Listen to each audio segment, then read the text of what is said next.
எல்லோருக்கும் என்னுடைய இனிய காலை வணக்கம். கர்மயோகி காமராஜர் கல்வி அறக்கட்டளை இவர்கள் 11ஆம் ஆண்டு கல்வி நிதி உதவி வழங்கும் விழாவில் அருமையான சில மூத்த நண்பர்கள் ஸ்டேஜ் மேலே இருக்காங்க. இவங்க எல்லாருமே கூட நம்ம மேடம் சொன்ன மாதிரி வள்ளல்னு சொன்னாங்க. வள்ளல் அப்படிங்கிறது ஒரு பெரிய ஒரு வார்த்தை. ஒருத்தர் அவங்ககிட்ட இருக்கிற பொருளை கொடுக்கலாம், அவங்ககிட்ட இருக்கிற டைமை கொடுக்கலாம், அவங்ககிட்ட இருக்கிற சிந்தனையை கொடுக்கலாம். பட் இப்போ இருக்கிற நம்ம உலகத்தில் பார்த்திங்கன்னா நம்ம யாரும் கூட கொடுக்கறதுக்கு ரெடியாக இல்லை. ஒரு மாதிரி நியூக்ளியர் ஃபேமிலி ஆகிட்டோம், ஒரு மாதிரி செல்ஃபிஷாக வாழ்ந்துட்டுருக்கோம்.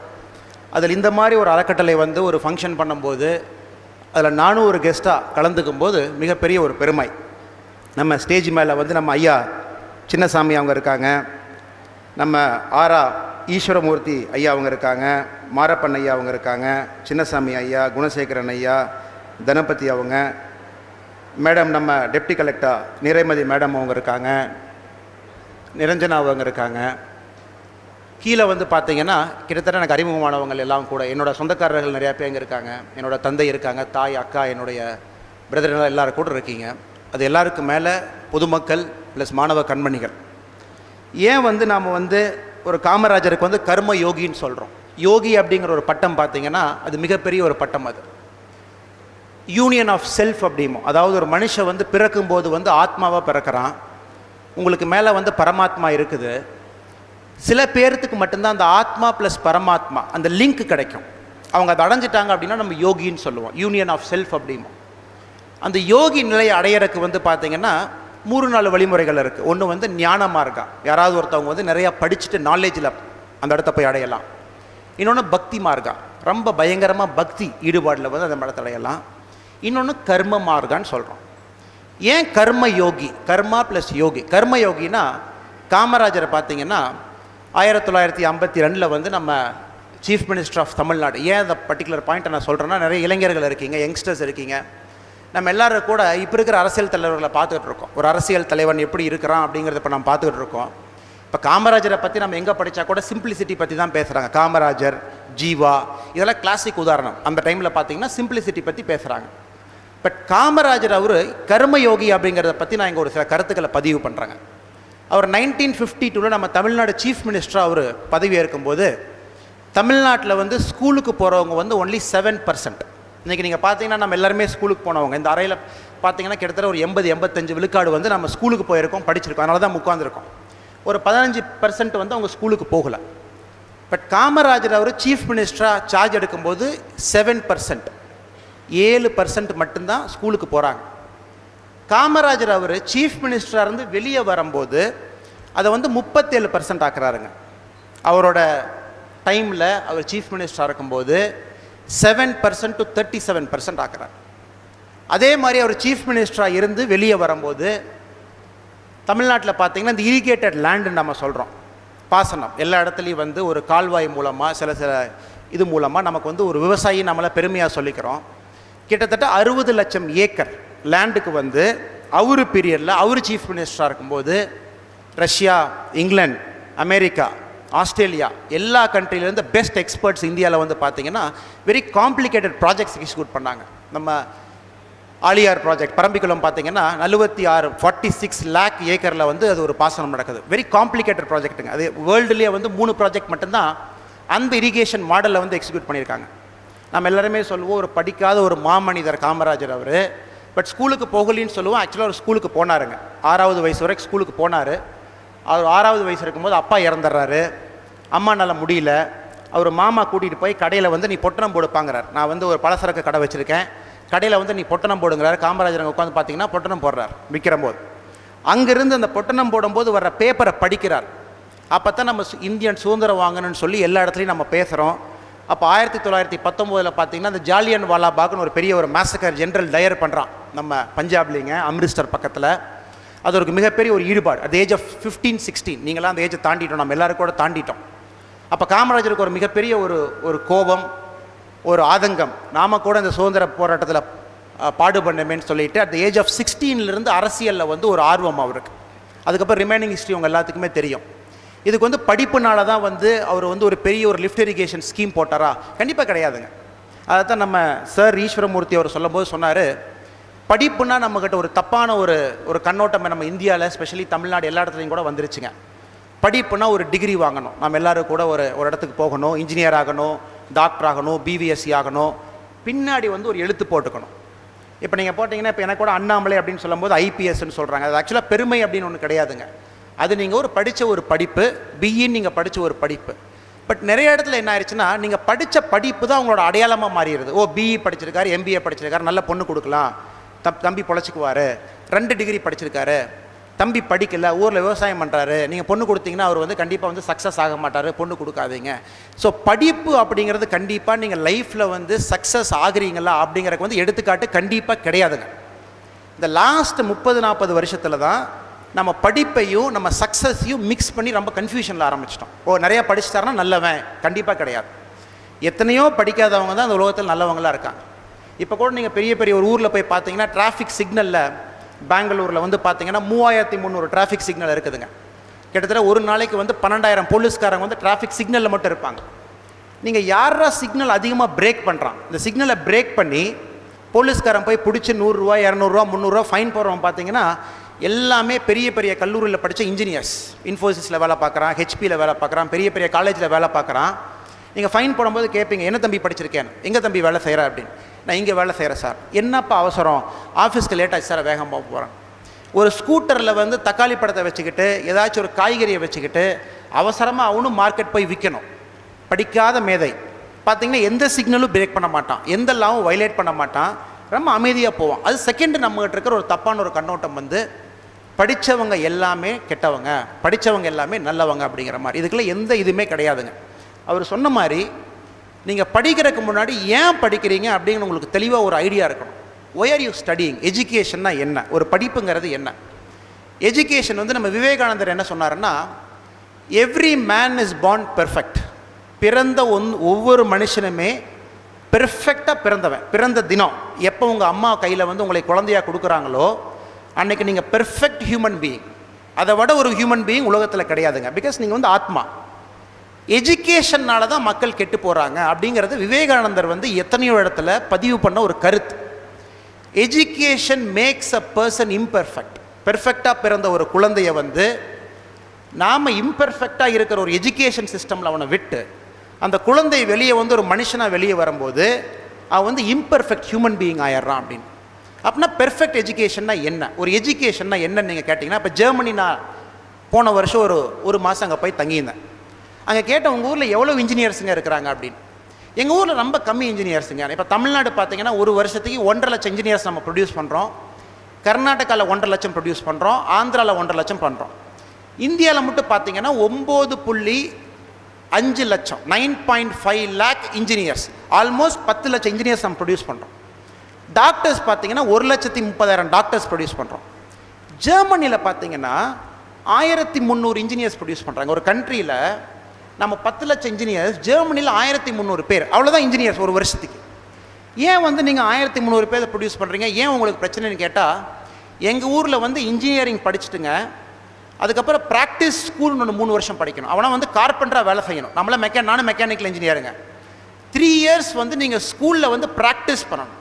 ஒரு விஷயத்தை வந்து பெர்ஃபெக்டாக பண்ண தெரியுதா உங்களுக்கு? ஒரு மெக்கானிக்கல் இன்ஜினியராக இருக்கீங்க, ஒரு விஷயத்தை வந்து நீட்டாக வந்து பண்ணி அது ஒரு ப்ராடக்டாக உங்களுக்கு உருவாக்க தெரியுதா? 3 வருஷம் ப்ராக்டிஸ் ஸ்கூல். 4 + 3 7 இயர்ஸ். 7 இயர்ஸ் முடிஞ்சதுக்கப்புறம் 1 வருஷம் வந்து டிசைன் ஸ்கூல். நீங்கள் டிசைன் பண்ணணும். 8 வருஷம் நீங்கள் படித்து முடித்தா தான் உங்களுக்கு இன்ஜினியர் அப்படின்னு ஒரு சர்டிஃபிகேட் கொடுப்பாங்க. அதனால தான் ஜெர்மனி பார்த்தீங்கன்னா ஒரு சின்ன கண்ட்ரி. நம்ம தமிழ்நாட்டில் எவ்வளோ மக்கள் தொகை இருக்காங்களோ அவ்வளோதான் அந்த ஜெர்மனியில் இருக்காங்க. பட் அவங்களோட பொருளாதாரம் பார்த்தீங்கன்னா நம்ம இந்தியாவோட ஆல்மோஸ்ட் 2 மடங்கு அதிகமான ஒரு பொருளாதாரம் இருக்கிற ஒரு கண்ட்ரி. நம்ம எல்லோரும் கேட்குற 127 கோடி பேர் இங்கே இருக்கிறோம், இவ்வளோ இன்ஜினியர்ஸ் இருக்கோம், டாக்டர்ஸ் இருக்கோம், இந்தியா ஏன் முன்னேறல? இன்னும் பார்த்தீங்கன்னா கூட நம்ம டாக்டராக இருந்து போய் அதே மலேரியாவுக்கு தான் ஊசி போட்டிருக்கோம். இது 20 வருஷத்துக்கு முன்னாடி இருந்த அதே டாக்டர் தான் பண்ணுறாரு. அதே ஹைவே இன்ஜினியர் 20 வருஷமாக ரோடு போடுறான். ரோடு போட்டு 30 நாளில் பார்த்தீங்கன்னா மழை வந்ததுக்கப்புறம் ரோடு போயிடுது. ஐஏஎஸ் ஆஃபீஸர் 30 வருஷத்துக்கு முன்னாடி லஞ்சம் வாங்கினான்னு அரெஸ்ட் ஆனால் 30 வருஷம் கழித்து இன்றைக்கும் லஞ்சம் வாங்குறான்னு அரெஸ்ட் ஆகிறான். ஏன் நம்ம நாடு இப்படி இருக்குன்னா, there is some problem with education. நம்ம படித்த படிப்பு, நம்ம படித்த கல்வியில் வந்து நிறைய மாற்றங்கள் கொண்டு வரணும். இப்போ பெங்களூர் மாதிரி ஒரு மாநகரத்தில் பார்த்தீங்கன்னா சில என்னோடய ஃப்ரெண்ட்ஸ் வந்து 3வது 4வதுக்கு வந்து குழந்தைகள் அனுப்புகிறாங்க. 3rd standard international school. எவ்வளோப்பா ஃபீஸ் கொடுக்குறீங்கன்னா 9.5 lakhsங்க, 9.5 லட்சம் ரூபா. நீங்கள் 3வது போகிற ஒரு பையனுக்கு வந்து நீங்கள் ஸ்கூல் ஃபீஸை கட்டுறீங்க. சில இன்டர்நேஷ்னல் ஸ்கூல்ஸ் இருக்காங்க. 9.5 lakhs. நான் உங்களுக்கு சொல்லும் போது கூட சொன்னேன், நான் அதிகமாக கற்றுக்கிட்டது பார்த்தீங்கன்னா ரொம்ப ஹியூமிலிட்டியில், ரொம்ப ஒரு தாழ்மையாக நான் சொல்லணும் அப்படின்னா அங்காரத்துலையோ பெருமையிலையோ சொல்லிங்க. நான் அதிகமாக கற்றுக்கிட்டது வந்து என் தோட்டத்தில், விவசாயத்தில், எங்கள் அப்பா அம்மா கிட்டேருந்து கற்றுக்கிட்டது சின்ன சின்ன விஷயங்கள். ஒரு ஆடு மேய்க்கிறதுலேருந்து நிறைய விஷயங்கள் கற்றுக்கிட்டேங்க. கிராமத்தில் பெரியவங்ககிட்ட பேசும்போது நிறையா விஷயங்கள் கற்றுக்கிட்டேன். அதுக்கப்புறம் பார்த்தீங்கன்னா ஒரு இன்ஜினியரிங்கோ மேனேஜ்மெண்ட்டோ நீங்கள் படிக்கிறீங்க. அது எல்லாம் வந்து நீங்கள் கற்றுக்கிட்ட விஷயங்களோட ஒரு ப்ராக்டிக்கலாக, ஒரு தியரட்டிக்கலாக அதை பார்க்கக்கூடிய ஒரு வல்லமை உங்களுக்கு கொடுக்குறது. ஸோ நம்ம எல்லாருமே என்ன நினைக்கிறோம், ஸ்கூலுக்கு போகிறோம், ஸ்கூலில் எல்லாம் கற்றுக் கொடுக்குறாங்க. நோ, எல்லாமே உங்கள் ஸ்கூலில் தயார் பண்ணுறது நீட் எக்ஸாமுக்கு தயார் பண்ணுறோம், இன்னொரு எக்ஸாமுக்கு தயார் பண்ணுறோம், அவ்வளோதான். கஷ்டப்பட்டு படித்து போய் டாக்டர் ஆகிறோம். டாக்டர் ஆனதுக்கப்புறம் நம்ம அண்ணன் ஈஸ்வரமூர்த்தி சொன்ன மாதிரி என்ன பண்ணுறோம், பெரிய ஒரு காம்ப்ளெக்ஸ் கட்டுறோம், இன்னும் 3 டாக்டரை வேலைக்கு வைக்கிறோம். காய்ச்சல்னு போனீங்கன்னா 19 டெஸ்ட் எடுக்கிறோம். எக்ஸ்ரேலேருந்து அவனுக்கு என்னென்ன நம்ம ஐட்னரி இருக்கோ எல்லாத்தையும் எடுத்து மினிமம் 35,000 ரூபா பில் அவனுக்கு போட்டு வெளியே அனுப்புகிறோம். இங்கே கர்நாடகா, தமிழ்நாட்டில் இருக்கிற மிகப்பெரிய மருத்துவமனையில் இருக்கிற 90% டாக்டர்ஸ் பார்த்தீங்கன்னா தேர் கான்ட்ராக்ட் டாக்டர்ஸ். யாருமே டாக்டர்ஸ் கிடையாது, தேர் கான்ட்ராக்ட் டாக்டர்ஸ். வர்ற பில்லில் பெர்சன்டேஜ் வந்து அந்த டாக்டருக்கு போயிடும். அதனால் சில பேர் வந்து இன்னும் பிரைமரி ஹெல்த் சென்டரில் அவங்கள வேலை செய்கிறது நினச்சா ரொம்ப பெருமையாக இருக்குங்க. பெரிய பெரிய படிப்பு ஸ்டான்லியில் படிக்கிறாங்க, ஹார்வர்ட் மெடிக்கல் ஸ்கூலில் படிக்கிறாங்க, ஸ்டான்ஃபோர்டில் படிக்கிறீங்க. எல்லாம் வந்து மிகப்பெரிய நிறுவனத்தில், நான் பேரை நான் சொல்ல விரும்பலை, நிறுவனத்தில் வந்து we are just contract doctors. 90% மாதம் உங்கள் அக்கௌண்ட்டுக்கு பணம் வருது, 3 லட்சம், 5 லட்சம், 10 லட்சம், 15 லட்சம். நீ டாக்டர் ஆனதுக்கு யார் காரணம்னா இந்த மாதிரி அறக்கட்டளைகள் காரணம், அவங்க அப்பா அம்மா காரணம், சொல்லி கொடுத்த டீச்சர் காரணம். ஸ்கூல்லேருந்து நான்லாம் பார்த்தீங்கன்னா ஃபஸ்ட் ஸ்டாண்டர்டில் ஸ்கூல்லேருந்து ஓடி போயிட்டேங்க. நான் இங்கே வந்து உங்களுக்கு இவ்வளோ பெருமையாக பேசிகிட்டு இருக்கேன். மாமா வீட்டுக்கு தான் ஓடி போனேன். இங்கே நான் செயின்ட் ஆண்டனிஸில் படிக்கும்போது ஃபஸ்ட் ஸ்டாண்டர்டில் படித்தேன். எனக்கு ஸ்கூலில் பெருசாக ஒன்றும் பிடிக்கலிங்க. என்னடா சொல்லிக் கொடுக்குறீங்க, புதுசாக எதுவுமே எனக்கு தெரிய மாட்டேது, தெரிஞ்ச விஷயத்துலேயே அரைச்சம்மா வரைக்கிறீங்கன்னு சொல்லிட்டு எஸ்கேப் ஆகிட்டாங்க. 3-4 மாதம் ஃபஸ்ட் ஸ்டாண்டர்ட் படிச்சுட்டு அங்கேருந்து எஸ்கேப் ஆகி நம்ம மாமா ரிவர் டெக்ஸ் மாமா ஃப்ரண்ட் ரோவில் இருக்கார். நேராக ஒரு வீட்டில் போய் தஞ்சம் அடைஞ்சிட்டேன். ஏன்னா இந்த அவையில் சில கருத்துக்களை சொல்லணும் உங்களுக்கு. அங்கே போய் தஞ்சம் அடைஞ்சு அவர் ரொம்ப பாசமாக என்னை அரவணைப்பாக என்னை வந்து எஸ்கேப் பண்ணாமல் உட்கார வைக்கிறார். அவர் உட்கார வச்சுட்டு எங்கள் அப்பாவுக்கு ஃபோன் பண்ணுறாரு ஊருக்கு, நீங்கள் அங்கேருந்து கிளம்பி வா அப்படின்னு சொல்லிட்டு. எங்கள் அப்பா அங்கேருந்து கிளம்பி வர்றாரு. நான் எங்கள் அப்பாட்ட சொல்கிறேன், நான் ஸ்கூலுக்கு போக மாட்டேன் அப்படின்னு. எனக்கு ஸ்கூலில் வந்து எதுவுமே பிடிக்கல, ஸ்கூலில் கற்றுக்கிற மாதிரி எனக்கு ஒரு ஃபீலிங் இல்லை. நான் ஃபஸ்ட் ஸ்டாண்டர்ட் படிக்கும்போதுங்க இதே ஊரில் ஸ்கூல் இங்கேருந்து ஒரு 6 கிலோமீட்டர் தள்ளி இருக்குது. உடனே அப்பா கூட சொல்கிறார், ரொம்ப ட்ரை பண்ணுறாரு, ஏதாச்சும் பண்ணி நம்ம பையனை படிக்க வைக்கணுமே. ஆனால் அவங்களாம் ரொம்ப கஷ்டப்பட்டு விவசாயம் பண்ணி எனக்கு ஒரு எக்ஸ்ட்ரா சட்டை வேணும் அப்படிங்கிறக்காக அவங்க சட்டை வாங்காமல் எனக்கு படிக்க வச்சவங்க. கஷ்டப்பட்டு ட்ரை பண்ணுறாங்க, ஏதோ பண்ணி 6 மாதம் கழித்து என் தலையில் ஏதோ வருது, நான் போய் படிக்கணும். 22 டிசம்பர் 2012 வந்து நான் ஜனாதிபதி முன்னாடி பேசுகிறேங்க. பிரணாப் முகர்ஜி அவர் முன்னாடி ராஷ்டிரபதி பவனில் அசோகா ஹாலில் பேசுகிறேன்.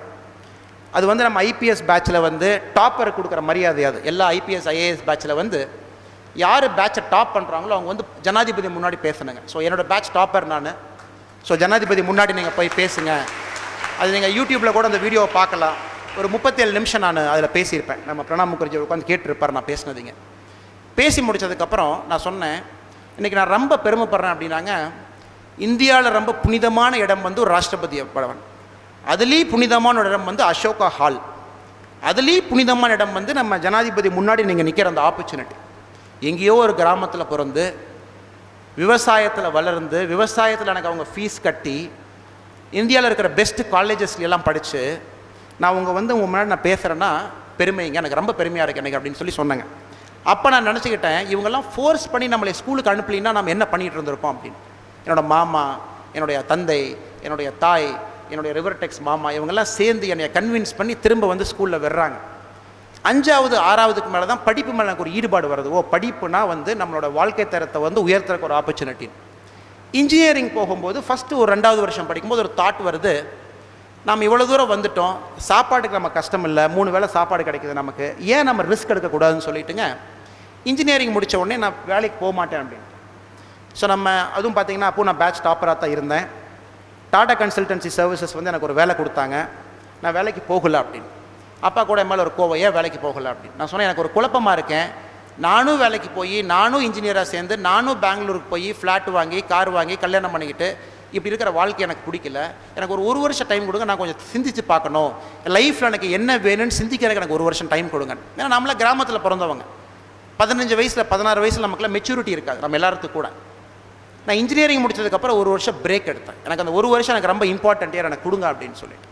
அது முடிச்சதுக்கப்புறம் அப்போ நினச்சேன், நம்ம கல்வி இன்னும் வந்து நிறைவு அடையலை, நம்ம எஜுகேஷன் இஸ் நாட் கம்ப்ளீட்டட், நம்ம என்ன கல்வின்னு சொல்கிறோமோ கொஞ்சம் தான் படிச்சிருக்கேன்னு சொல்லிட்டு கேட் எழுதி நம்ம இந்தியன் இன்ஸ்டியூட் ஆஃப் மேனேஜ்மெண்ட் லக்னோவுக்கு போனாங்க. லக்னோவில் பார்த்தீங்கன்னா நாங்கள் படிக்க போன இடத்துல ரொம்ப வறுமை, 5 ரூபாய்க்கு கொலை பண்ணுவானுங்க, 5 rupees மர்டர் பண்ணுவான். நம்ம ஐஏஎம் பார்த்தீங்கன்னா இன்டர்நேஷ்னல் யூனிவர்சிட்டி, அது நீங்கள் வெளியே டைரக்டர் சொல்லுவாங்க, தம்பிகளை 6 மணிக்கு மேலே யாரும் வெளியே போகக்கூடாது அப்படின்னு. ஏங்க 6 மணிக்கு முன்னாடி போகக்கூடாதுன்னா மர்டர் பண்ணிடுவாங்க, 5 ரூபாய்க்கெலாம் மர்டர் பண்ணுவாங்க, இல்லை கேர்ஃபுல்லாக இருங்க. எனக்கு உத்தரப்பிரதேசில் 2 வருஷம் 2008, 2009, 2010 அங்கே படிக்கும்போதுங்க நிறையா சுற்றியிருக்கேன். Purvanchal side, Bihar side, MP side, ஜார்க்கண்ட் சைடெல்லாம் சுற்றி பார்க்கும்போது நாமெல்லாம் பார்த்திங்கன்னா தமிழ்நாட்டில் நம்ம அப்பா அம்மா பண்ண புண்ணியம் நம்ம நல்ல விதத்தில் இருக்கும். அண்ணன் சொன்ன மாதிரி சில பேர் பார்த்தீங்கன்னா இங்கே இருக்கிற சில மாணவர்கள் வந்து உங்கள் லக்கு, பியோர்லி உங்கள் லக்கு, நீங்கள் பணக்கார குடும்பத்தில் பிறந்துட்டீங்க. சில பேர் பியோர்லி அவங்க லக்கு, அவங்க ஏழை குடும்பத்தில் பிறந்திருக்காங்க. எனக்கு கொடுத்த 19 அப்ளிகேஷன் பார்த்தீங்கன்னா நம்ம அதை படிக்கும்போது அவங்க எல்லாருமே அப்பா அம்மா என்ன தொழில் பண்ணுறாங்கன்னு சைடில் எழுதி இருந்துச்சு. ஒருத்தரோட அப்பா வந்து கூலி தொழிலாளி, ஒருத்தரோட அப்பா வந்து நெசவு தொழிலாளி, ஒருத்தரோட அப்பா வந்து ஆட்டோ டிரைவர், ஒருத்தரோட அப்பா வந்து மஸ்கிட்டோ வீவிங் ஃபேக்ட்ரியில் வேலை செய்கிறார், இன்னொருத்தரோட அப்பா வந்து பஸ் பாடி பில்டிங்கில் ஃபிட்டராக இருக்கார். அதெல்லாம் பார்த்தாங்க. அந்த 19 பேரில் எனக்கு ஒரு 6 பேர் ஞாபகம் இருக்குது. ஏன் இன்றைக்கி அந்த குழந்தைகள் ஸ்டேஜில் வந்து நம்ம டெப்டி கலெக்டர் மேடம்கிட்ட நம்ம இவ்வளோ பெரிய ஆன்றோர்கள் சான்றோர்கள் எல்லாத்துக்கிட்டையும் வந்து ஒரு செக் வாங்கிட்டு போகிறாங்கன்னா இது அவங்க பண்ண தப்பு கிடையாதுங்க, யாருமே இங்கே தப்பு பண்ணல. அவங்க சூழ்நிலை அந்த மாதிரி அற்புதமான தந்தை தாயிட்ட அவங்க பிறந்திருக்காங்க. ஏன் அற்புதமான தந்தை தாய்னா இது ஏபிஜே அப்துல் கலாம் பல இடத்துல சொல்லியிருக்காரு. ஏபிஜே அப்துல் கலாம் ராமேஸ்வரத்தில் பார்த்தீங்கன்னா பலகாலம் வந்து ஒரு நியூஸ் பேப்பர் பாய், ஏன்னா இப்போ 2 ரூபா கொடுப்பாங்க, வாரத்துக்கு வந்து 2 ரூபா. ஏபிஜே அப்துல் கலாம் காலங்காத்தால் போய் நியூஸ் பேப்பர் போடணும். அந்த 2 ரூபா 7 பேர் அப்துல் கலாமோட பிறந்தவங்க. அபுபக்கர் அவரோட அண்ணன் நம்ம எல்லாத்துக்கும் கூட தெரியும், அதுக்கப்புறம் 6 பேர். அங்கே போய் அப்துல் கலாம் சொன்னார், இந்த மாதிரி ஒரு வறுமையான குடும்பத்தில் பிறந்து வறுமையை கண்ணில் பார்த்து நியூஸ் பேப்பரை போட்டு வாரத்துக்கு 2 ரூபா நான் சம்பாரிச்சேன் இல்லைங்களா, அதுதான் அப்துல் கலாமா என்னை உருவாக்குச்சு, வேறு எதுவுமே உருவாக்கலை. இந்த குழந்தைகள் 19 பேர் யார் வந்து செக் வாங்கிட்டு போயிருக்காங்களோ நாமெல்லாம் பார்த்தீங்கன்னா ரொம்ப என்னோட குழந்தைகள் நம்ம குழந்தைங்கள்லாம் பார்த்தீங்கன்னா நம்ம பண்ணுற பெரிய தப்பு, லக்ஸூரியஸாக அவங்கள வளர்த்துறோம். ஏசி காரில் போகிறோம், அவங்களுக்கு ஒரு சின்ன வியர்வை வரக்கூடாது, பார்த்து பண்ணுறோம். அவங்க லைஃப்பில் பெருசாக சாதனை பண்ணவே மாட்டாங்க. நீங்கள் லைஃப்பில் பண்ண சாதனையாளர்கள் எல்லாம் பட்டியல் எடுத்து பார்த்தீங்கன்னா எல்லாம் பின்னாடி பெஞ்சிலேருந்து வந்தவன் தான் முன்னாடி வருவானுங்க. ஏன்னா அவனுக்கு தான் பசினா என்னென்னு தெரியும், நமக்குலாம் பசினா என்னென்னு தெரியாதுங்க. நம்மளாம் ஹோட்டலுக்கு போய் மெனு கார்டை பார்த்து ஆர்டர் பண்ணுறவங்க, சிக்கன் பரோட்டா கொடு, பன்னீர் டிஷ் கொடு, அதை கொடு, இதை கொடு. இந்த குழந்தைகள் எல்லாமே பசியில் உட்காந்துருக்கிற குழந்தைகள். அது வந்து அவங்களுக்கு ஆண்டவன் கொடுத்த வரம். நீங்கள் எங்கே வேணாலும் போங்க, பிரணாப் முகர்ஜி அவர் ஸ்கூல் டீச்சராக ஆரம்பிக்கிறார் வாழ்க்கையங்க, பழைய ஜனாதிபதி. 7 கிலோமீட்டர் நடந்து போய் படித்தவர். அவர் 7 கிலோமீட்டர்ஸ் நடந்து போய் ஸ்கூலில் படிச்சுட்டு 7 கிலோமீட்டர் வரணும். வெஸ்ட் பெங்காலில் புருலியா அப்படிங்கிற ஒரு டிஸ்ட்ரிக்டில்.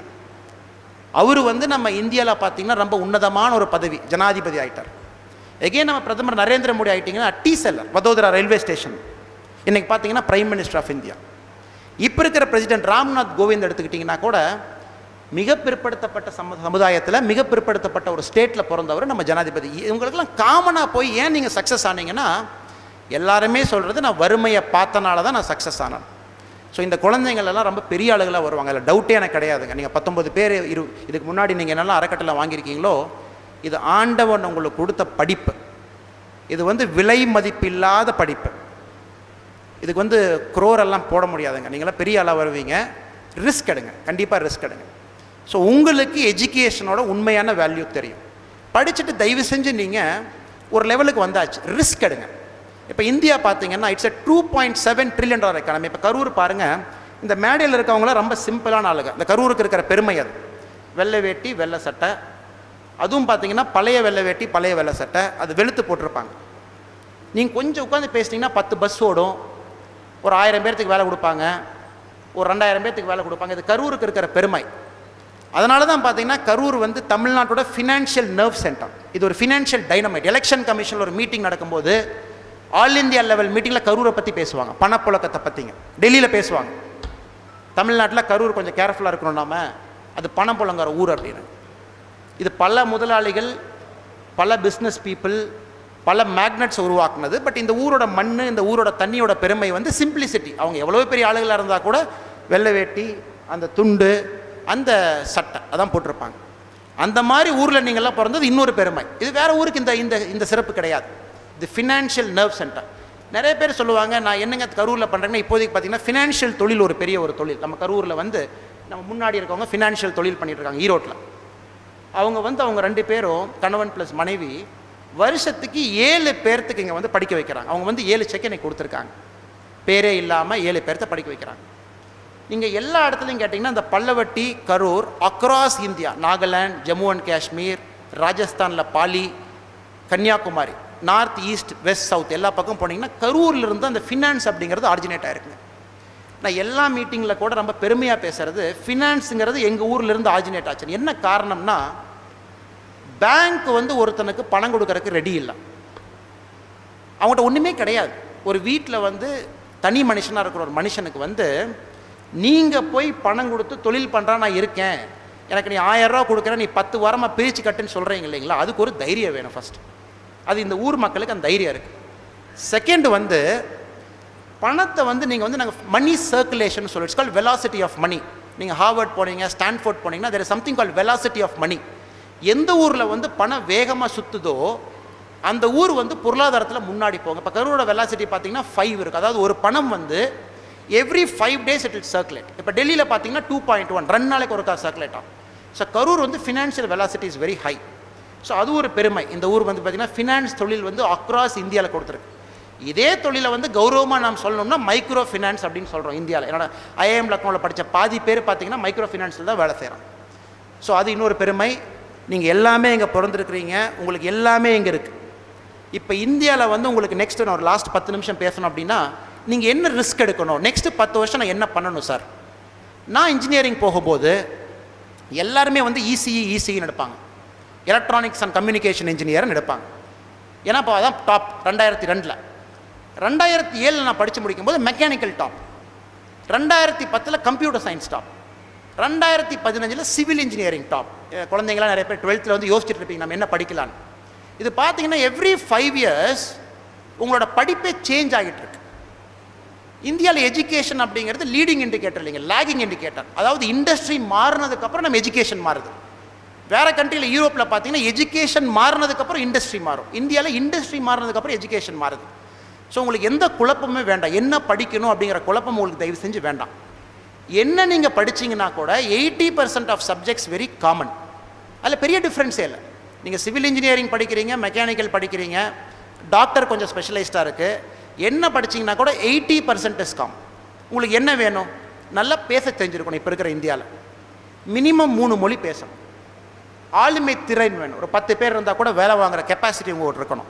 இதெல்லாம் நீங்கள் காலேஜில் போய் கற்றுக்கணும். That is the whole idea. Civil படிக்கணுமா, மெக்கானிக்கல், டசன்ட் மேட்டர். நல்ல காலேஜ் ஏன் போகிறீங்க? இப்போ அங்கே அவார்டு வாங்கினவங்கலாம் பார்த்தீங்கன்னா Guindy engineering college, Anna university, GCT, veterinary college Chennai, veterinary college Namakkal, Shanti Niketan, எல்லாம் நல்ல நல்ல காலேஜில் படிக்கிறாங்க. நல்ல காலேஜில் என்ன உங்களுக்கு ஒரு அமைப்புனா, நல்லவங்க படிக்க வருவாங்க, நல்ல ஃபேக்கல்ட்டி இருப்பாங்க. நான் லக்னோவில் படிக்கும்போதுங்க என்னோடய ஃபீஸ் வந்து எம்பிஏ படிக்கும்போது 21 லட்சம் என்னோடய ஃபீஸ். எம்பிஏ முடிக்கும்போது கவர்மெண்ட் ஆஃப் இந்தியா நடத்துகிற எம்பிஏ காலேஜில் இந்தியாவில் 21 லட்ச ரூபா ஃபீஸ் வாங்குறாங்க. நான் ஃபஸ்ட்டு கேட்ட கேள்வி, எதுக்குங்க 21 லட்ச ரூபா ஃபீஸ் வாங்குறீங்க? 2 வருஷம் எம்பிஏக்கு 21 லட்சம் ஐஏஎம்ல வாங்குறீங்களே? அவங்க சொன்னது, இல்லைங்க தப்பாக நினச்சிக்காதீங்க, இது ஒரு இன்டர்நேஷ்னல் இன்ஸ்டியூட். உங்களுக்கு வர்ற ப்ரொஃபஸர்ஸ் எல்லாமே அமெரிக்காவிலேருந்து வர்றாங்க, யூரோப்லேருந்து வர்றாங்க, நியூசிலாண்ட்லேருந்து வர்றாங்க, ஆஸ்திரேலியாவிலேருந்து வர்றாங்க. அமெரிக்காவில் போய் ஒரு ப்ரொஃபஸர் நீங்கள் பார்த்தீங்கன்னா அவங்களோட மினிமம் சேலரி வந்து $2 லட்சம், 1,60,00,000 ரூபா. Is a tenured professor. யூஎஸில் நீங்கள் ப்ரொஃபஸர்னா 1,60,60,00,000 1,60,00,000 ரூபா கொடுத்தா தான் அவன் ப்ரொஃபஸருங்க. அவன் வந்து உங்கள்கிட்ட பாடம் எடுக்கும்போது அந்த பணத்தை நீங்கள் கொடுக்கணும். கவர்மெண்ட் என்ன சொல்கிறாங்க, உங்களுக்கு பேங்க் லோன் கொடுக்குறோம், நீங்கள் பேங்க் லோன் வாங்கிக்கிங்க, இல்லைன்னு சொல்லலை, நீங்களே படிங்க, பணம் கட்டுங்க, நல்லா வாங்க, நல்லா சம்பாதிங்க, லோனை திரும்ப அடைங்க. ஸோ அதே மாதிரி நீங்களும் மேலே மேலே போகும்போது எஜுகேஷன் வந்து இட் பிகம்ஸ் காஸ்ட்லி. இந்தியாவில் பார்த்தீங்கன்னா இட் இஸ் நாட் சீப். எல்லாமே ஐஐடியில் வந்து உங்களுக்கு 11 லட்ச ரூபா ஆகும், 11.5 lakhs. ஐஐடியில் போய் நீங்கள் இன்ஜினியர் படிக்கணும் அப்படின்னா. ஒரு காலத்தில் வந்து பணக்காரங்க பசங்க மட்டும்தான் படிக்கிறதுங்கிறது இப்போ மாறிடுச்சு. எல்லோரும் படிக்கல, பேங்க் லோன் இருக்குது. தைரியமாக எடுத்து படிங்க. பொருளாதாரம் அப்படிங்கிறது வந்து உங்களை வந்து அந்த இடத்துக்கு போகக்கூடாது அப்படின்னு நிறுத்தக்கூடாது. அதுக்கு தான் இவங்க இருக்காங்க. ஸோ எஜுகேஷன், நீங்கள் படிக்கிறது உங்களோட கோல் என்னவாக இருக்கணும்? டு லேர்ன் நியூ திங்ஸ், புதுசாக கற்றுக்கிறதுக்கு ஒரு ஆப்பர்ச்சுனிட்டி, உங்களையே இம்ப்ரூவ் பண்ணுறக்கு ஒரு ஆப்பர்ச்சுனிட்டி. பேசுகிறேன், எழுதுகிறேன், பழகிறேன், 4 பேர்த்திட்ட வேலையை வாங்குற கெப்பாசிட்டியை நான் தெரிஞ்சுக்கிறேன், அது எஜுகேஷன். இந்த பேப்பர் எடுத்துக்கிட்டு ஈக்குவேஷன் போடுறதெல்லாம் வேண்டாங்க. அதெல்லாம் நம்ம இன்னொருத்தர் சம்பளம் கொடுத்து எடுத்துக்குவோம், அவன் வந்து நமக்கு போட்டு கொடுப்பான். நெக்ஸ்ட்டு 10 வருஷம் உலகம் எப்படி மாறும் அப்படின்னா, நான் ஜெர்மனியில் வந்து பார்த்தீங்கன்னா இந்த மியூனிக் டு பெர்லின் 2 சிட்டி இருக்குது. அதான் ஜெர்மனியில் மிகப்பெரிய பொருளாதார சிட்டி. அங்கே பார்த்தீங்கன்னா A6ன்னு ஒரு ஹைவே இருக்குது. அது 12 லேனுங்க. அது 6 லேன் இந்த பக்கம், 6 லேன் அந்த பக்கம். அதில் பார்த்தீங்கன்னா மினிமம் ஸ்பீடே வந்து 240 km/h. நீங்கள் 240 கீழே போகக்கூடாது.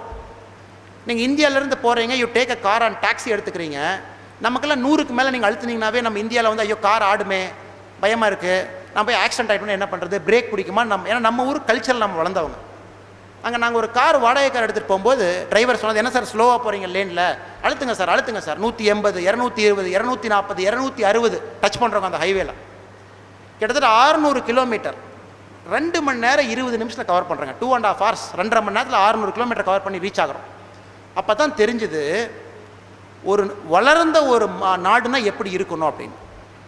இந்த வளர்ந்த நாடு எப்படி வந்துச்சுனாங்க, நல்லா படித்தவங்க வந்து நாட்டை வந்து வளர்த்துறதுக்கு வந்து உதவி செஞ்சுருக்காங்க. இன்ஜினியர் வந்து படிச்சுட்டு சுயமாக சம்பாதிக்க போகல, நல்ல ரோடு போடலாமா, டெக்னாலஜியை கண்டுபிடிக்கலாமான்னு யோசிச்சனால தான் அந்த நாடு வளர்ந்துச்சு. இப்போ இந்தியாவில் வந்து நம்ம வளரும் நாடுன்னு சொல்லிக்கிட்டே இருக்கோம். அப்துல் கலாம் வந்து 15 வருஷத்துக்கு முன்னாடி சொன்னார் 2020 இந்தியா வல்லரசு ஆகணும்னு. 2020 வந்துருச்சுங்களே. இப்போ மோடி என்ன சொல்லிட்டாருன்னா 2024 வல்லரசு ஆக போகிறோம் அப்படின்ட்டார். மேபி 2024 வந்ததுக்கப்புறம் நம்ம 2040ன்னு சொல்லுவோம். ஏன்னா நம்ம கல்ச்சர் என்னன்னா நாளைக்கு பண்ணலாம், நாளான்னைக்கு பண்ணலாம், இன்னும் 1 வாரம் கழிச்சு பண்ணலாம். தயவு செஞ்சு இந்த யங்ஸ்டர்ஸ் யார் இங்கே இருக்கீங்களோ நல்லா படிங்க, காம்படேட்டிவாக சேலஞ்சாக எடுத்துக்கங்க. அதை கம்பெனிஸ் கிரியேட் பண்ணுங்கள். ஐஏஎஸ் வரணுமா, மேடம் இங்கே ஐஏஎஸ் இருக்காங்க, நான் இப்போ ஐபிஎஸ்ல ஜஸ்ட் வெளியே வந்துட்டேன், இது வராதிங்கன்னு சொல்ல. நீங்கள் நிறைய பேர் கேட்பாங்க, நீங்கள் ஐபிஎஸ் வந்து நீங்களே வெளியே வந்துட்டு மக்கள் வந்து ஐபிஎஸ்ல சேருங்க, நீங்கள் எப்படிங்க சொல்ல முடியும் அப்படின்னு. நான் கண்டிப்பாக நீங்கள் யாரும் ஐபிஎஸ்ல சேருங்க, ஐஏஎஸ்ல சேருங்க நான் சொல்ல. நான் உங்களுக்கு சொல்கிற ஒரே கருத்து, நம்ம நாடு வந்து வேகமாக வளர்ந்துக்கிட்டு இருக்கு. சிவில் சர்வீஸ் அப்படிங்கிறது கூட மாறிக்கிட்டு இருக்கு. 20 வருஷத்துக்கு முன்னாடி இருந்த சிவில் சர்வீஸும் இப்போ இருக்கிற சிவில் சர்வீஸும் சேஞ்ச் ஆயிடுச்சு. இப்போ நம்ம பிரைம் மினிஸ்டர் மோடி ஒரு ட்ரீம் பார்த்தீங்கன்னா, லேட்ரல் என்ட்ரியில் நிறைய பேர்த்த எடுக்கணும்னு ஒரு ஆசை. இந்த வருஷத்துலேருந்து 40 பேர்த்த 40 வயசு முடிஞ்சதுக்கப்புறம் கவர்மெண்ட்டுக்குள்ள ஐஏஎஸ் ஆஃபீஸர்ஸாக கொண்டு வர்றாங்க. லேட்ரல் என்ட்ரி நீங்கள் பேப்பரில் படிச்சிருப்பீங்க. அவங்க எல்லாமே 40 வயசு வரைக்கும் உங்களே மாதிரி இருந்தவங்க. டிரான்ஸ்போர்ட் பற்றி இங்கே யார் கரூரில் அதிகமாக தெரியும், நம்ம பிடி தங்கராஜ் மாமனுக்கு தெரிஞ்சிருக்கலாம், சக்தி கோச் நடராஜ் அவருக்கு தெரிஞ்சிருக்கலாம். ஏன்னா இவங்கெல்லாம் டிரான்ஸ்போர்ட்லேயே வாழ்ந்தவங்க. இவரை விட ஐஏஎஸ் ஆஃபீஸருக்கு எதுக்கு அதிகமாக தெரியணும்? ஏன்னா இவங்க வந்து 30 வருஷம் 40 வருஷம் டிரான்ஸ்போர்ட்டை கரைச்சி குடித்தவங்க. இப்போ நம்ம பிரதம மந்திரியோட கனவு என்னென்னா, சில பொசிஷனில் வந்து எக்ஸ்பர்ட்ஸ் வந்து உட்காரணும் அப்படிங்கிறது நம்ம பிரைம் மினிஸ்டரோட ஆசைங்க. இப்போ transportation secretary is a person from Ola. யார் ஓலா கம்பெனி ரன் பண்ணுறானோ, நீ வந்து டிரான்ஸ்போர்ட்டேஷன் செக்ரட்டரி ஒரு 5 வருஷம் வேலை செய்ப்பா, நம்ம நாட்டை வளர்த்து. உங்கள் எல்லாத்துக்குமே அந்த ஆப்பர்ச்சுனிட்டி நெக்ஸ்ட் 10 வருஷத்தில் கிடைக்கும். நீங்கள் உடனே ஐஏஎஸ் ஐபிஎஸ் ஆகணுமா, தயவு செஞ்சு எக்ஸாம் எழுதி வாங்க. இல்லை நான் 40 வருஷம் பிடிச்சதை பண்ணுறேன், பிஹெச்டி பண்ணுறேன், சயின்டிஸ்டாக இருக்கேன், நாட்டுக்கு வேறு விதத்தில் சேவை செய்கிறேன்னா, நீங்கள் லேட்ரல் என்ட்ரியில் பேக் டோரில் வந்து கூட கவர்மெண்ட்டுக்கு வேலை செய்யலாம். ஸோ உங்களோட உலகம் வந்து எங்கள் உலகம் மாதிரி கிடையாது. உங்கள் உலகம் வந்து பயங்கரமான ஒரு பரந்த உலகம், விஸ்தாரமான ஒரு உலகம். ரிஸ்க் எடுக்கணும். நீங்கள் தயவு செஞ்சு வேலை கிடச்சிருச்சு, பெங்களூர் போனேன், இன்ஃபோசிஸில் சேர்ந்தேன், இஎம்ஐயில் ஃப்ளாட் வாங்கினேன், நல்ல பெண்ணாக நல்ல ஆணாக பார்த்து கல்யாணம் பண்ணிக்கிட்டேன், செட்டில் ஆகிட்டேன், இஎம்ஐயில் லோன் கட்டிகிட்டு இருக்கேன், ஊரில் வந்து நோம்பி இருக்கும்போது ஒரு 10 லட்ச ரூபா காரில் பந்தாவாக வந்து இறங்கினேன், 4 பேர்த்துக்கு வணக்கம் போட்டேன், நானும் படிச்சுட்டேன், நானும் வந்துட்டேன். தயவு செஞ்சு இருக்காதீங்க, அதில் எந்த பிரயோஜனம் கிடையாது. ஒரு சண்டை முடிஞ்சதுக்கப்புறம் ராஜாவும் மண்ணுக்குள்ளே தான் போவான், சிப்பாயும் மண்ணுக்குள்ளே தான் போவான். சண்டை நடக்கும்போது தான் ராஜா முன்னாடி இருப்பான். நம்ம ராஜாக்களை பெரிய பெருமையாக வச்சு ராஜா அவனுக்கு ஒரு வால், அவனுக்கு ஒரு பாடி கார்டு, அவனுக்கு ஒரு மேலே ஒரு உட்கார வச்சுருப்போம்.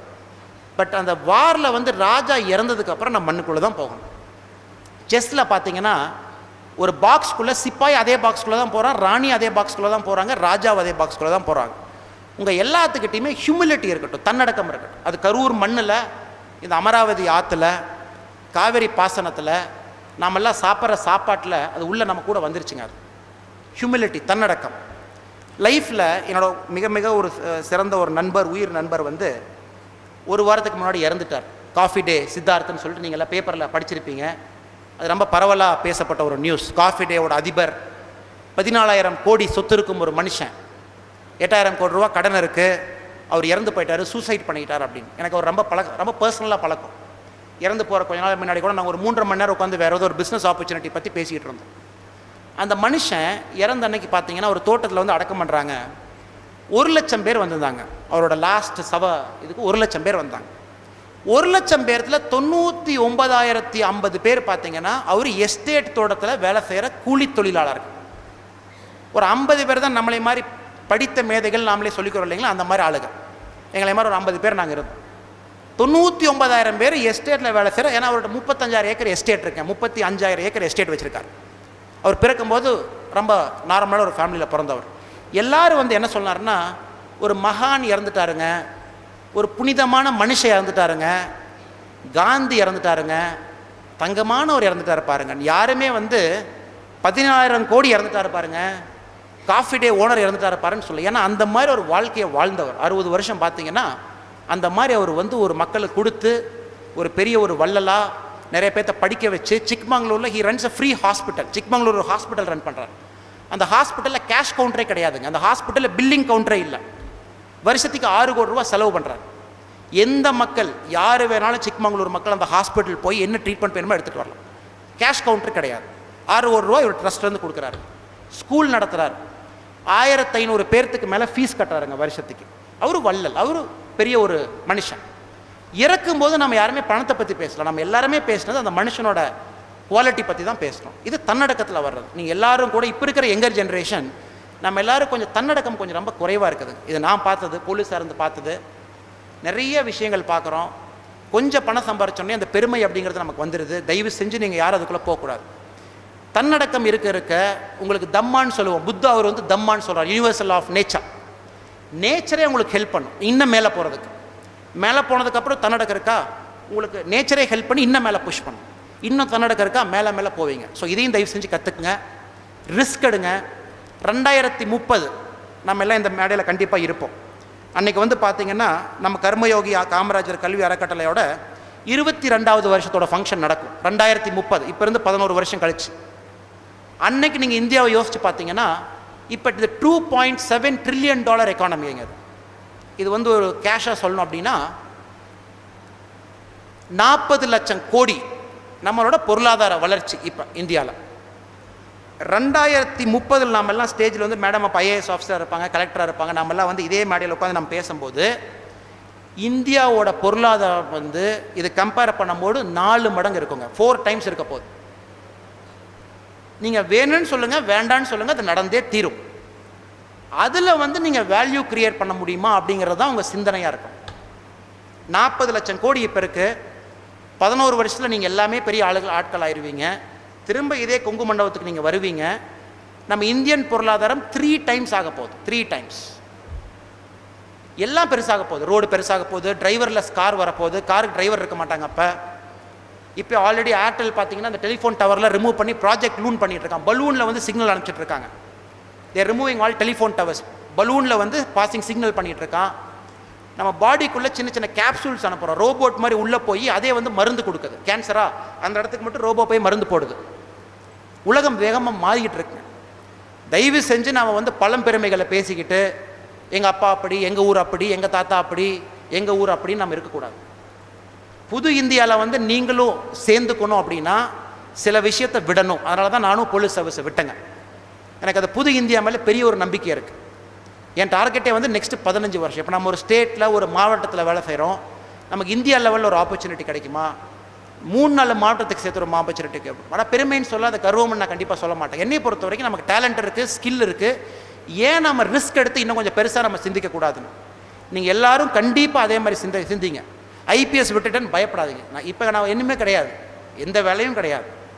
ஐபிஎஸ்சில் ஒரு போன வாரம் நான் இருக்கிற வரைக்கும் பார்த்தீங்கன்னா ஆஃபீஸில் ஒரு 1000 பேர் இருப்பாங்க. என்னை சுற்றி வேலை செய்கிறக்கு 18 பேர் இருப்பாங்க. எனக்கு 4 டிரைவர் இருந்தாங்க, 5 கன்மேன் இருந்தாங்க, எல்லாமே இருந்தாங்க. பட் விடுறக்கு எனக்கு தைரியம் இருந்துச்சு. ஏன்னா நெக்ஸ்ட்டு போகிற இந்தியாவில் நான் சூட் ஆக மாட்டேன்.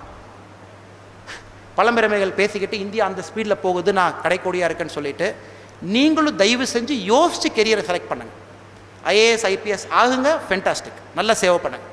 லேட்டாக வந்து ஐஏஎஸ் ஐபிஎஸ் ஆகுங்க, கிரேட். பிஸ்னஸ்மேன் ஆகி வேல்யூ கிரியேட் பண்ணுங்கள், சூப்பர். டாக்டர் ஆகி இன்வென்ஷன் பண்ணுங்கள், ஃபென்டாஸ்டிக். பட் என்ன இருந்தால் கூட அவர் சொன்ன மாதிரி உங்களால் ஒரு வேல்யூ கிரியேட் ஆகணும். VALUE, value. வேல்யூனா பயன். 4 பேருக்கு உங்களால் பயனடையும். ஸோ நீங்கள்லாம் பண்ணுறீங்க, நான் நம்புகிறேன். ரொம்ப பேசிட்டேன், ஆல்மோஸ்ட் ஒரு 30 minutes 40 minutes ஆஃப் ஸ்போக்கன். உங்களோட பொறுமையை நான் ரொம்ப சோதிக்க விரும்பலை. இதுக்கு கொஞ்சம் ஸ்பெஷல் வேறு. ஏன்னா இது வரைக்கும் நான் பல மேடையில் பேசியிருக்கேன், பல விஷயத்தில் பேசியிருக்கிறேங்க. ஒரு டைம் நம்ம எல்லா பிரைம் மினிஸ்டர் முன்னாடி கூட கர்நாடகாவில் நான் பல டைம் போய் ப்ராஜெக்ட் ப்ரெசென்ட் பண்ணியிருக்கேன். மன்மோகன் சிங் அவர் முன்னாடி, நரேந்திர மோடி அவர் முன்னாடி, 3-4 சீஃப் மினிஸ்டர் முன்னாடி பர்சனலாக பேசியிருக்கேன். பட் இன்னைக்கு கொஞ்சம் தயக்கம், கொஞ்சம் பயம், கொஞ்சம் பதட்டம். ஏன்னா ஃபஸ்ட்டு டைம் என்னோடய அப்பா அம்மா முன்னாடி நான் பேசுகிறேன். மேனேஜ் பண்ணி 35 நிமிஷம் 40 நிமிஷம் நான் இன்றைக்கி பேசிட்டேன். ஸோ உங்கள் எல்லாத்துக்கும் கூட என்னை கூப்பிட்டுருந்தீங்க, அன்பா பண்பா பாசமாக கூப்பிட்டுருந்தீங்க. உங்கள் எல்லாத்துக்கும் என்னோட பெரிய ஒரு நன்றிகள். பேசலாமா? உங்களுக்கு லேட் ஆகிடுச்சு இல்லைன்னு பார்த்தேன். அப்படிங்களா? ஓகே. அவங்க என்ன சொல்கிறாங்க, வற்புறுத்துறாங்க, நீங்கள் பேசிட்டுலாம் வரக்கூடாது, இன்னும் 20 நிமிஷம் கண்டிப்பாக பேசணும்னு சொல்லிட்டு. லாஸ்ட்டாக ஒரு பாயிண்ட்டுங்க எழுதி வச்சுருந்தேன், அதை நான் டைம் இல்லைன்னு சொல்லிட்டு விட்டுட்டேன். இதில் வந்து வேல்யூ பேஸ்டு லைஃப்னு ஒரு விஷயத்தை மட்டும் நான் பேசணும்னு எனக்கு ஒரு ஆசைங்க. நம்ம லைஃப்பில் வந்து அண்ணன் ஈஸ்வரமூர்த்தி அவர் ரொம்ப அருமையாக பேசினார். ஒரு பையன் வளர்ந்ததுக்கப்புறம் எப்படி அவங்க அம்மாவை மறக்கிறான், அவங்க அம்மா வந்து எப்படி வந்து ஒரு கூலியாக ஒரு வேலைக்கு போகிறாங்க, அந்த வீட்டு பெண்ணை கல்யாணம் பண்ணிக்கிறான், அப்புறம் பார்த்தீங்கன்னா அவங்க அம்மாவை வெறுக்கிறான், லாஸ்ட் மினிட்ல உண்மையாக தெரிஞ்சுக்குவான். இது இந்த காலத்தில் இல்லைங்க, புத்தர் காலத்துலேருந்து இருக்குது. 2500 வருஷமாக நமக்கு உண்மை அப்படிங்கிறது நம்ம லைஃப்பில் லாஸ்ட்டு தான் தெரியும். உடனே தெரிஞ்சால் நம்ம எல்லாம் புத்த ஆயிரும் இல்லைங்களா? எல்லாத்துக்குமே உண்மைன்னு தெரிஞ்சதுன்னா விழிப்புணர்ச்சி வந்துடும். விழிப்புணர்ச்சின்னு வந்து வந்துட்டால் நம்ம யோகி ஆயிடுவோம், யோகியானா ஞானி ஆயிடுவோம். ஸோ உண்மை அப்படிங்கிறது நமக்கு ரொம்ப லாஸ்ட்டாக தான் தெரியும். நம்ம இந்த வளர பருவத்தில் என்ன தப்பு பண்ணுறோம் அப்படின்னாங்க, நம்ம வளர்ச்சிக்கு வந்து பல பேர் காரணமாக இருந்தவங்கள மறந்துடுறோம். ஏணி மேலே போனதுக்கப்புறம் ஏணியை உதச்சிட்டேன் அப்படின்னு. நீங்கள் வந்து ஞாபகம் வச்சு, அவங்க யாரோ ஒருத்தவங்க டாக்டர் ஆகிட்டு வந்து 40,000 ரூபா செக் கொடுத்துருக்காங்க. இது ஒரு சின்ன ஒரு எக்ஸாம்பிள் சொல்கிறாங்க. இது எங்கேயுமே நான் பெருமைக்கு பேச மாட்டேன், பட் இது கொஞ்சம் எமோஷனலான டைமாக ஒரு விஷயத்தை சொல்கிறேன். நான் உடுப்பி எஸ்பியாக இருக்கும் போதுங்க, ஒரு 16 வயசு ஒரு பொண்ணை வந்து ரேப் பண்ணி கொலை பண்ணுறாங்க. Raped and killed. நான் வீட்டில் உட்காந்து 11 மணிக்கு சாப்பிட்டுட்டு இருக்கேங்க. நம்ம இன்ஸ்பெக்டர் ஃபோன் பண்ணுறார், சார் ஒரு லேடி மிஸ்ஸிங் சார், 6 மணிலேருந்து ஒரு பெண் வந்து வீட்டுக்கு போகலை, அது டியூஷன் முடிச்சுட்டு போயிருக்கணும், நைட்டு 9 மணி ஆச்சு சார், நாங்கள் தொலாகிட்டு இருக்கோம் அப்படின்னாரு. நானும் சொன்னேன், எல்லாம் தொலாவுங்க, நிறையா ஃபோர்ஸ் கொண்டு வாங்க, நம்ம டாக்ஸ் கூட எடுத்துகிட்டு போங்க, அந்த ஃபாரஸ்ட் ஏரியா ஃபுல்லாக ஸ்னிஃப் பண்ணி பாருங்கள், எங்கேயாச்சும் கிடைக்கும். 11 மணிக்கு இன்ஸ்பெக்டர் ஃபோன் பண்ணுறாரு, சார் அந்த பெண்ணோட சடலம் கிடச்சிருச்சு சார், நீங்கள் கொஞ்சம் ஸ்பாட்டுக்கு வர முடியுமா? மக்கள் ஒரு 10,000 பேர் சேர்ந்துட்டாங்க, பஸ்ஸெல்லாம் உடைக்கிறாங்க, ஆல்ரெடி 3-4 கடைக்கு தீ வச்சுட்டாங்க, ரொம்ப மக்கள் எமோஷ்னலாக இருக்காங்க சார், வேகமாக வாங்க. அது கோஸ்டல் பகுதிங்க, கொஞ்சம் எமோஷ்னல் பீப்புள், எல்லாம் ஃபிஷர்மேன், எல்லாம் வந்து பார்த்தீங்கன்னா மீன் பிடிக்கிறவங்க, டக்குன்னு அப்படியே பற்றிக்குவாங்க, ஒரு செகண்டில் வந்து எல்லாம் ரோட்டுக்கு வந்துடுவாங்க.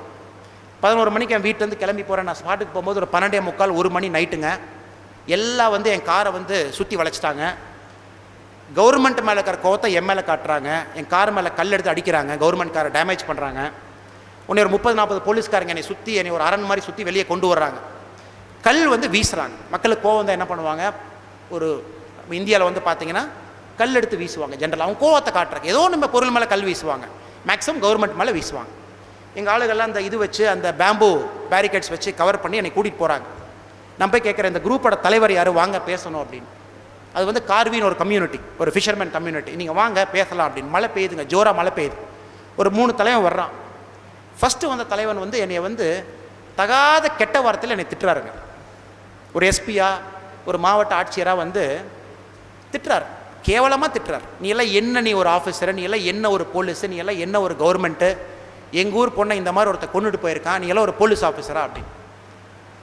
இதில் வந்து நீங்கள் லைஃப்பில் கற்றுக்கிட்ட பெரிய பாடம் வந்து பொறுமை. நானும் திரும்ப கற்றுனா நல்லா இருக்காதுங்க, ஏன்னா ஆல்ரெடி அவங்க வந்து பயங்கரமான ஒரு கஷ்டத்தில் இருக்காங்க. எல்லாம் பொறுமையாக கேட்டே இருந்தேன், நீங்கள் பேசுங்க. 20 நிமிஷம் அவங்க பேசிக்கிட்டே இருக்கிறாங்க, திட்டுறாங்க, எல்லாம் பண்ணுறாங்க. பண்ணதுக்கப்புறம் நான் அவங்கள்ட்ட கேட்ட ஒரே கேள்வி, நீங்கள் என்ன பேசினாலும் நம்ம காலையில் பேசலாங்க, எனக்கு அந்த பொண்ணோட பாடி ஃபஸ்ட்டு வேணும். நான் ஃபொரன்சிக் டாக்டர்கிட்ட கொண்டு போய் எனக்கு அதில் எவிடன்ஸ் இருக்குது, அந்த பொண்ணோட பாடியில் வந்து எவிடன்ஸ் இருக்குது, மழை பெஞ்சிட்டு இருக்குது, எவிடன்ஸ் டிஸ்ட்ராய் ஆயிரும், எனக்கு ஒரு அரை மணி நேரம் நீங்கள் டைம் கொடுங்க. இந்த பெண்ணை வந்து நான் மணிப்பால் ஹாஸ்பிட்டலுக்கு அனுப்பணும், நான் உடுப்பி ஒரு 2 மணி நேரம் போகணுது, நான் போய் ஃபொரன்சிக் பண்ணிடுறேங்க, ஒரு போஸ்ட்மார்ட்டம் பண்ணிடுறேன், அதுக்கப்புறம் நம்ம பேசலாம், தயவு செஞ்சு என்னை பிளாக் பண்ணாதீங்கன்னு காலையிலே விழ போகிறேன். எனக்கு தயவு செஞ்சு அந்த பெண் சடலத்தை கையில் கொடுங்கன்னு. கிட்டத்தட்ட நாங்கள் ஒரு 600-700 போலீஸ்காரங்க இருக்கோம். ஃபோர்ஸை யூஸ் பண்ணாமல் கெஞ்சி கதறி அவங்க காலில் விழுக போய் மக்கள் எங்களுக்கு வழி விடுறாங்க. அந்த சடலத்தை எடுத்துகிட்டு போய் நாங்கள் வந்து போஸ்ட்மார்ட்டம் பண்ணும்போது we got to know that girl is raped and killed. 16 வயசு பொண்ணை வந்து யாரோ ஒருத்தன் ரேப் பண்ணி கொண்டிருக்கான் அப்படி. பெரிய உடுப்பி பற்றிக்கிட்டு எரியுதுங்க, ரோடெல்லாம் பிளாக் பண்ணுறாங்க, தீ வச்சு எரிக்கிறாங்க, எல்லா ஸ்கூல் காலேஜ் லீவு, கர்நாடகா அசம்பிளியில் பெரிய ஒரு இஷ்யூ. அப்போ சிஎம் ஃபோன் பண்ணுறாரு அன்றைக்கி, என்ன நம்மளை பிடிச்சிருவீங்களா அப்படின்னு, இல்லை ஸ்பெஷல் டீம் வேணுமா பிடிச்சிருவீங்களான்னு. நான் சொன்னேன் சார் ஒரு 2 நாள் டைம் கொடுங்க, நம்ம ஆளுக்கு வேலை செஞ்சுட்ருக்காங்க, கண்டிப்பாக பிடிச்சிருவோம் சார், அது வரைக்கும் நீங்கள் எதுவும் ஸ்டேட்மெண்ட் கொடுக்க போகாதீங்க, 2 நாள் டைம் கொடுங்க அப்படின்னு. 2வது நாள் நைட்டு நாங்கள் குற்றவாளியை பிடிச்சிடறோம், 3 பேருக்கு அரெஸ்ட் பண்ணுறோம், குற்றவாளியை பிடிச்சி ஜெயிலுக்கு அனுப்பிச்சிட்றேன். அந்த பொண்ணு வந்து அன்றைக்கி எரிச்சிட்றாங்க. நம்ம ஊரில் 16ன்னு என்ன சொல்லுவீங்களோ அங்கே வந்து 3வது நாள் பண்ணுவாங்க.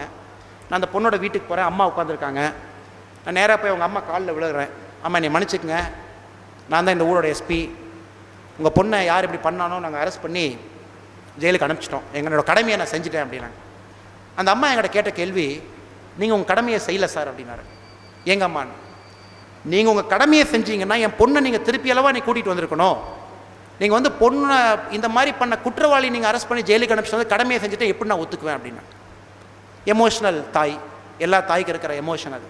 பக்கத்தில் சேர் போட்டு உட்காந்து எக்ஸ்பிளைன் பண்ணுறேன், இல்லைங்கம்மா இயற்கை இந்த மாதிரி, நம்ம என்ன தான் நீங்கள் போலீஸிங் பண்ணால் கூட இந்த ஊரில் வந்து 25 லட்சம் பேர் இருக்கீங்க, எங்களால் முடிஞ்ச போலீஸ் பண்ணுறோம், வருஷத்துக்கு 10 ரேப் நடக்குது, 20 கொலை நடக்குது, நாங்கள் வந்ததுக்கப்புறம் எதுவுமே நடக்காமல் எங்களால் பண்ண முடியாது. உலகத்தில் எங்கேயுமே பார்த்தீங்கன்னா மனுஷன் இருக்கிற வரை குற்றம்னு ஒன்று நடக்கும். குற்றம் இருக்கிற வரைக்கும் தான் நீங்கள் நல்லவன் கெட்டவன் சொல்லுவீங்க, எல்லாமே குற்றம் பண்ணலாம் நல்லவன் கெட்டவன் எப்படி சொல்லுவீங்க, எங்களை மன்னிச்சுக்குங்க தாயே, தயவு செஞ்சு நாங்கள் போலீஸாக வந்து எங்களோட ஆழ்ந்த இரங்கலை தெரிவிக்க வந்திருக்கோம், நீங்கள் ஏற்றுக்குங்க அப்படின்னு. அது அவங்க அம்மா சொன்னது, உங்கள் மேலே எனக்கு இப்போவுமே வந்து எனக்கு சமாதானம் இல்லை சார், என் பொண்ணை நீங்கள் திருப்பி அளவாக கூட்டிகிட்டு வந்திருக்கணும் அப்படின்னு. அப்போ வந்து என்னோடய ஒய்ஃபோட பேசிட்டுங்க, அந்த பொண்ணோட பேரில் வந்து ஒரு ஸ்காலர்ஷிப் ஆரம்பித்தோம். அந்த பொண்ணோட பேரை நான் சொல்லக்கூடாது, காரணம் என்னென்னா நம்ம இந்தியன் ஐபிசி பீனல் லா படி 18 வயசு கீழே இருக்கிற ஒரு பெண்ணோட பேரை வந்து சில இடத்துல சொல்லக்கூடாதுங்க. அந்த பெண்ணுக்கு ஒரு கொடுமை நடந்திருக்குது அப்படின்னா டிவிலேயோ மைக்லேயோ நம்ம பேசக்கூடாது. ஸோ அந்த பொண்ணு பேரில் வந்து ஒரு ஸ்காலர்ஷிப் ஆரம்பித்து 5வது வருஷமாக அந்த பொண்ணோட அம்மா கையிலேருந்து கொடுக்குறோம். நம்ம ஹோல் எய்ம் என்னன்னாங்க, அங்கே இருக்கிற கவர்மெண்ட் ஸ்கூல்ஸ் ஃபஸ்ட்டு வந்து கம்ப்யூட்டர் கொடுக்குறோம். ஏன் வந்து இந்த பொண்ணுக்கு ரேப் பண்ணிக்க ஆச்சு அப்படின்னா, பைந்தூர் அப்படிங்கிற ஒரு தாலுக்கில் வந்து 2 ஸ்கூலில் தான் கம்ப்யூட்டர் இருக்குது, வெஸ்டர்ன் காட்டில் இருக்கிற ஸ்கூல். இந்த பொண்ணு வந்து காலையில் 5.5 கிலோமீட்டர் ஸ்கூலுக்கு வரணும், படித்து முடிச்சுட்டு 5.5 கிலோமீட்டர் வீட்டுக்கு போகணும், நடந்து போகணும், ஒரு மலை பாதையில் நடந்து போகணும். ஏன் வந்து அந்த பொண்ணு அன்றைக்கி 1 மணி நேரம் லேட்டாக போச்சுனாங்க, அந்த 2 கம்ப்யூட்டர் பிரின்சிபல் சொல்லுவாங்க, இன்றைக்கி நான் 5:30 மணிக்கு கிளாஸ் முடிஞ்சுது, 5:30 மணிலேருந்து 6 மணி வரைக்கும் இந்த கம்ப்யூட்டர் வந்து 8th 9th கிளாஸ் யூஸ் பண்ணலாம், 6 மணிலேருந்து 6:30 வரைக்கும் 10th 11th யூஸ் பண்ணலாம் அப்படிங்கிற கம்ப்யூட்டரை வந்து ரேஷன் பண்ணுவாங்க. ஏன்னா அவங்ககிட்ட இருக்கிறது 2 கம்ப்யூட்டர் தான், அத்தனை குழந்தைங்க. ஸோ இந்த பொண்ணு அந்த அன்னைக்கு இந்த பொண்ணோட டைம் வந்து 6 to 6:30 ஸ்லாட். இந்த பொண்ணு கூட நடந்து வர்ற பொண்ணு 5:30 to 6 ஸ்லாட்டில் கம்ப்யூட்டர் முடிச்சுட்டு ஃபஸ்ட்டு கிளம்பி போயிட்டாங்க. இந்த பொண்ணு குரூப்பாக போகிற பொண்ணு அன்னைக்குன்னு பார்த்து லேட்டாக போயிருக்கு. இது காரணம் என்ன? அந்த பொண்ணு ரேப் பண்ணி கொலை பண்ணதுக்கு யார் காரணம்? கவர்மெண்ட்டா? அந்த ஸ்கூலில் வந்து சரியாக ஒரு கம்ப்யூட்டர் கூட கொடுக்க முடியல, கவர்மெண்ட் காரணமாக? அந்த 3 பேர் ரேப் பண்ணி கொலை பண்ணானுங்களே, அவங்க எல்லாமே 16 வயசு 17 வயசு பசங்க. அவங்க அப்பா அம்மா சரியாக அவங்கள வந்து பெற்று வளர்க்கலை, அவங்க காரணமாக? நம்ம சொசைட்டி காரணம். நம்ம சொசைட்டியில் வந்து ஒரு பெண் மக்களுக்கு வந்து நம்ம பார்க்குற பார்வை சரியில்லை, நம்ம பேசுகிற பேச்சு சரியில்லை. ஒரு சினிமா புக்கை ஒன்று ஓப்பன் பண்ணுறீங்கன்னா ஒரு பெண்ணை வந்து அரைக்குறையமாக ஒரு ட்ரெஸ்ஸை போட்டால் தான் விற்குதுன்னு சொல்லிட்டு ஒரு மாலை ஒரு காலகட்டத்தில் இருக்கும். ஒரு ஆக்ட்ரஸ் 50 லட்சம் 60 லட்சத்துக்கு ஒரு ஆக்ட்ரஸ் கொண்டு வந்து அந்த பொண்ணை வந்து நீங்கள் செக்ஸியாக ஒரு டான்ஸ் போட வச்சிங்கன்னா தான் மக்கள் தியேட்டருக்கு வருவாங்கன்னு சொல்லிட்டு இன்னும் கூட டைரக்டர் படம் எடுத்துகிட்டு இருக்காங்க. இந்த மாதிரி ஆட்கள் வந்து சொசைட்டியில் வந்து வக்கரமான ஒரு புத்தியை கிரியேட் பண்ணிருக்காங்க. இவனுங்க காரணமாக அப்படின்னு நீங்கள் ஒரு பட்டியல் போட்டிங்கன்னா ஒரு 15 பேர்த்த லிஸ்ட் எழுதலாம். 15 people responsible for that girls death. But நம்ம மாதிரி ஒரு கண்ட்ரியில் வந்து கவர்மெண்ட்டு காரணம் நம்ம சொல்ல முடியாது. இப்போ நீங்கள் மேடம் வந்து ஒரு நாளை கலெக்டர் ஆக போகிறாங்க, இன்னும் 6-7 years you'll become a conferred IAS and become a collector. Madam வந்து இருக்கிற ரிசோர்ஸில் தான் வேலை செய்ய முடியும். தமிழ்நாடு கவர்மெண்ட்டோட பட்ஜெட் வந்து 2 லட்சம் கோடி. 2 லட்சம் கோடியில் தான் அவங்க பட்ஜெட் போட முடியும். நிறைய பேர்த்துக்கு பண்ண முடியாது, எல்லா இடத்துலையும் ஸ்கூல் கட்ட முடியாது. ஸோ கவர்மெண்ட் பார்த்தீங்கன்னா இந்தியா மாதிரி ஒரு வளர்கிற ஒரு கண்ட்ரியில் எல்லாமே நீங்கள் கவர்மெண்ட் தலையில் போட முடியாது. அதுக்கு தான் இந்த மாதிரி ஆட்கள் உள்ளே வர்றாங்க. இப்போ ஆல் ஓவர் த வேர்ல்டுலிங்க கிவிங் பிளெஜ்னு ஒன்று நடந்துட்டுருக்கு. All over the world giving pledge. பணக்காரங்க அவங்க போய் கிவிங் பிளெஜில் போய் சேரணும். எங்கிட்ட இவ்வளோ சொத்து இருக்குதுங்க, இவ்வளோ சொத்தை நான் உங்களுக்கு கொடுத்துட்றேன், நீங்கள் நல்லது பண்ணுங்க. இதை ஆரம்பித்தவர் யார் அப்படின்னா பில் கேட்ஸ். உங்களுக்கு எல்லாம் பில் கேட்ஸ் யாருன்னு தெரியும். மைக்ரோசாஃப்டோட ஃபவுண்டர். 17 வருஷம் நம்ம உலகத்தோட முதல் பணக்காரர். ஒரு நாள் ஒய்ஃப்கிட்ட சொல்கிறாரு, மெலிண்டா கேட்ஸை சொல்கிறாரு, நம்மக்கிட்ட $100 பில்லியன் இருக்குது. $100 பில்லியன் 7 லட்சம் கோடி நம்மக்கிட்ட சொத்து இருக்குது. ஆப்பிரிக்காவில் மக்கள்லாம் மலேரியாவில் சாவுறாங்களே, நம்ம ஏதாச்சும் பண்ண முடியுமா அப்படிங்கிறாங்க. உடனே மெலிண்டா கேட்ஸ் சொல்கிறாங்க, நமக்கு இருக்கிறது ஒரே ஒரு பொண்ணுங்க, அந்த பொண்ணு 7 லட்சம் கோடி வச்சு என்னங்க பண்ணும்? அந்த பொண்ணுக்கு 7 லட்சம் கோடி நீங்கள் கொடுத்தீங்கன்னா அந்த பெண்ணு வந்து குட்டு கெட்டுச்சவராயிரும். நாமெல்லாம் ஒன்றுமே இல்லாமல் 7 லட்சம் கோடி நம்ம 2 சேர்ந்து சம்பாரிச்சிருக்கோம், நம்ம கொடுத்துர்லாங்க அப்படின்னு. உடனே பில் கேட்ஸ் யோசிக்கிறார், எப்படி கொடுக்கறது அப்படின்னு. உலகத்தின் 2ஆம் பணக்காரர் வந்து வாரன் பஃபேன்னு ஒருத்தர், டெக்ஸஸ் மனுஷன். அவனும் அமெரிக்கன் ஃபெலோ, பெரிய மனுஷன், 83 வயசு ஆயிடுச்சு. பில் கேட்ஸ் போய் வாரன் பஃபெட்டை போய் பார்க்குறாரு. சார், இந்த மாதிரி வந்து நானும் ஒய்ஃபை சேர்ந்து முடிவு பண்ணியிருக்கோம், எங்கள் சொத்தில் வந்து 99% வந்து நாங்கள் சொசைட்டி கொடுக்க போகிறோன்னு முடிவு பண்ணிட்டோம் சார். அவங்க சம்பாரிச்சதில் 99% நீங்களும் சேர்ந்தீங்கன்னா நல்லாயிருக்கும் சார் அப்படின்னு. உடனே வாரன் பஃபெட் நானும் சேர்ந்துக்கிறேன். இவங்க 2 பேரும் சேர்ந்து உலகத்தில் வந்து பார்த்தீங்கன்னா கிவிங் பிளெட்ஜ், நீங்கள்லாம் அந்த வெப்சைட் போய் பார்க்கலாம், givingpledge.comனு போய் பார்க்கலாம். எந்த பணக்காரர் கூட போய் சைன் பண்ணலாம். யார் நம்ம பணக்காரன்னு நினைங்க, நம்ம மைண்டில் தாங்க பணக்காரன். சில பேர் 1000 கோடி சம்பாரிச்சு அவன் ஏழைன்னு நினச்சிட்டு இருக்கான். சில பேர் 1 கோடி சம்பாதிச்சுட்டு பணக்காரன்னு நினச்சிட்டு இருக்காங்க. அதெல்லாம் நம்ம மைண்டில் இருக்கிற இதுதான். அவங்க 2 பேரும் சேர்ந்து ஆரம்பித்தது உலகத்தில் வந்துங்க 11,47,000 பேர் அதில் சேர்ந்துருக்காங்க. இவங்க எல்லாமே மினிமம் 10 கோடி இருக்கிற மக்கள், 10 கோடி ரூபா சொத்து இருக்கிற மக்கள் போய் பிளெட்ஜ் ஆகிட்டாங்க. 11 லட்சம் பேர்.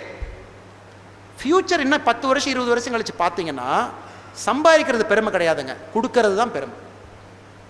சம்பாதிக்கிறது ஏன் சம்பாதிச்சேன்னா, அந்த மாதிரி ஒரு லக்கியாக ஒரு சர்க்கம்ஸ்டன்ஸில் நல்ல தந்தை தாய் வீட்டில் பிறந்ததுக்கு நாம் பாக்கியம் பண்ணாலும் பிறந்துட்டோம்.